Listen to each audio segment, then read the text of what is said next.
Hello students, this is a short video that will show you how to upload documents or pictures for an assignment into Canvas.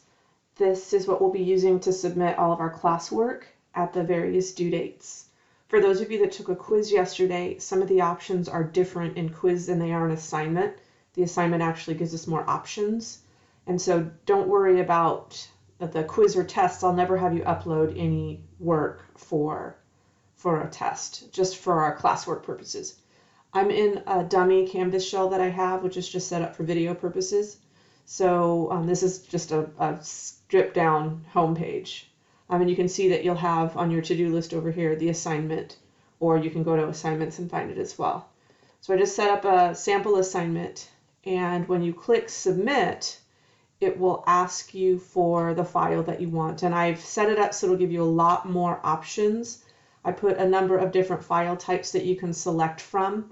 And then if you have something on Google Drive, you can send me the link to that as well. You just need to make sure that you give me the permissions so that I can actually see it. If you have any questions, send me an email. Hope you're having a great day.